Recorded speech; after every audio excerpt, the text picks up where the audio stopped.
Hey guys, today I wanna talk to you about a very cool thing in algebra, and that is very useful, and sometimes people in more advanced math, students for example, they just simply forget about it.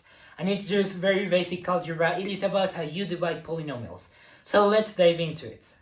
So in order that we can learn to divide polynomials, what we need to do is to learn about something called synthetic division. Synthetic division, and I'm just gonna write div. Now synthetic division, it's pretty simple. Don't be scared by its name. It's just pretty simple. You're just going to play with the coefficients of the polynomial. Okay, so let me show you. How do you divide this polynomial?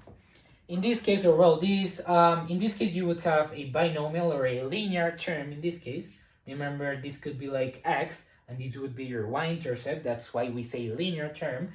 And in this case, you do have a polynomial. So how do you make that division? In synthetic division, what we do for linear terms is to play with its coefficients. So the coefficients in this equation, we know they are, in this case, 1, 2, and in this case, 3. This, you could say, is a coefficient of a to the 0 power. So you just get 1. And then we're going to do the following. You're going to graph those coefficients and you're going to write them. So you have 1, 2, and minus 3. Now, what you want to do is to divide, or, well, not technically divide, do the following thing with these numbers. So you have minus 3 in the denominator. You're going to switch the sign to the other one. So in this case, you would have positive 3. Now, what do you do in this case? You're going to draw a line. You can do whatever you want. Just follow what I'm going to do. So what you need to do is, in this case, the first number that you have, you're going to put it down the line, okay? As if you were doing some sort of, you're actually doing some multiplication, yeah. So you're going to put the first number down. Then what you're going to do is you're going to multiply this number by the number up here, taking into account the sign that you placed. Remember, it has to be the opposite sign that you have in your expression. So 1 times 3, we get 3. What do you do now? You're going to write it in here, 3. Now you're going to add these numbers. So 3 plus 2, we get 5. Now we multiply. 5 times 3, we're going to get 15. And now 5 plus minus 3, that's just negative, plus 15, plus minus 3, that's just going to be 12. And now, what is the result with these numbers? How do you know what is your answer? Well, these are, once again, more coefficients. So what you can do is the following. So you would have that this is equal to, you're going to lower one term of the top expression. So if you have a squared, your solution is going to be a to the first power with these coefficients. So a, in this case, you would have the 1. 1a, I'm just going to write it so you see it, plus 5. And you also get a remainder of 12. Okay? Your last term is going to be the remainder that you have. And then the two terms that you're going to care about are these two first ones, or these two coefficients that you have first. You get a plus 5. That is the result of that division with synthetic division.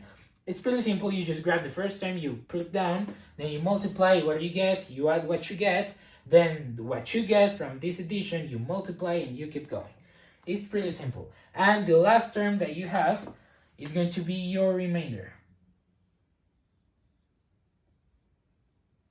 Okay? So this is one of the examples. Let me show you another one. So now, if we've got this fraction right there, what do we do? Remember, we're going to use synthetic division. We just got to play with the coefficients. So coefficients on top, we know it's 3, 2, and minus 8. Now we're going to be playing with, remember, the number that you have here. You're going to forget about that x, and you're going to be playing with that number in the opposite sign. So you get minus 2. And now let's solve what we got to do. So, you know, you lower the first term, then you multiply, then add, then multiply. Okay, like a triangle. You do pa, pa, pa. Yeah, it's like a triangle.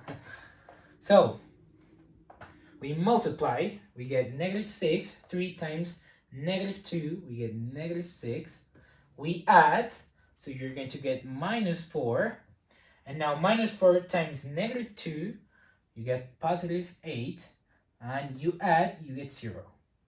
Now remember, you're going to lower 1 degree that you have. You're going to take the degree that you have on top, and then you're going to subtract 1. And that is the degree you're going to write in here.